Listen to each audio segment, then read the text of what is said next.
भाग 18। निराशा की माया। आशा और निराशा दोनों विपरीत शब्द हैं, लेकिन ये सिर्फ शब्द नहीं बल्कि जीवन को देखने का एक नजरिया है। ये वो ऐनक है जिन्हें देखकर हम दुनिया को समझने की कोशिश करते हैं।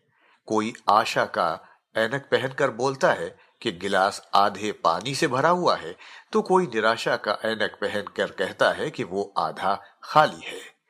इसी आशा और निराशावाद की तुलना इस अध्याय में करते हुए मॉर्गन समझाते हैं कि आशावाद की तुलना में निराशावाद ज्यादा बिकता है। वो कहते हैं कि अगर सब खराब हो रहा है तो सब दुखी होते हैं, और अगर आप आशा रखते हैं कि सब अच्छा हो जाएगा तो वो नहीं बिकता और लोग आपको मूर्ख समझते हैं। और अगर कहीं सब सही हो रहा है तो और सब खुश हो और आप निराश हो तो लोग आपको एक ज्ञानी इंसान मानने लगेंगे और आप जो भी कहेंगे उस पर वो बहुत ध्यान देंगे। इसी बात को वो एक उदाहरण से समझाते हैं। जब 2008 की क्राइसिस हुई तो वॉल स्ट्रीट जर्नल के सबसे प्रथम पन्ने पर एक रशियन अर्थशास्त्री की बातें छपी जो ये संकेत कर रहा था कि यूएसए अब टुकड़ों टुकड़ों में टूट जाएगा। कोई हिस्सा चाइना के पास जाएगा, कोई कनाडा के पास, अलास्का रशिया के पास और कुछ हिस्सा यूरोप के साथ जुड़ जाएगा। इन विचारों को एक बड़े अखबार के प्रथम पन्ने पर छपना ये दर्शाता है कि निराशावाद कितना बिकता है। इसी की तुलना में मॉर्गन कहते हैं कि अगर विश्व युद्ध के बाद जापान में किसी अर्थशास्त्री ने यह कहा होता कि उनका देश कुछ ही समय में वापस खड़ा हो जाएगा, तकनीक में दुनिया में सबसे आगे होगा और यहां तक कि यूएसए भी उससे अच्छे संबंध बनाएगा और उनके काम करने के ढंग से सीखने की कोशिश करेगा, तो लोगों ने उसे मूर्ख घोषित कर दिया होता। कोई उसकी बातों को गंभीरता से नहीं लेता। वो कहते हैं कि लोगों को निराशावाद ज्यादा समझदार लगता है आशावाद की तुलना में। मान लीजिए कि आप किसी को कहते हैं कि आपको लगता है कि जलवायु परिवर्तन को रोकने में हम कामयाब हो जाएंगे, तो लोग समझेंगे कि आप भोले भाले या निष्पक्ष हैं। यही अगर आप किसी को ये बोलते हैं कि आपको लगता है कि जलवायु परिवर्तन को अब रोकना नामुमकिन है, तो कई लोग आपकी बातों पर गौर करेंगे। ऐसा इसलिए होता है क्योंकि निराशावाद एक तरीके का डर पैदा करता है। उस डर और बेचैनी की वजह से लोग अपना सारा ध्यान आपकी बातों पर देते हैं, क्योंकि ऐसा कोई भी नहीं चाहता कि उसके साथ कुछ बुरा हो। इसी बात को मॉर्गन एक उदाहरण के साथ समझाते हैं।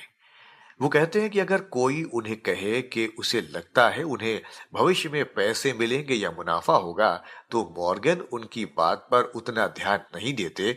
लेकिन अगर यही कोई उन्हें ये कहे कि उसे लगता है कि उनको पैसों का नुकसान होगा, तो वो सब काम छोड़कर उसकी बात सुनेंगे।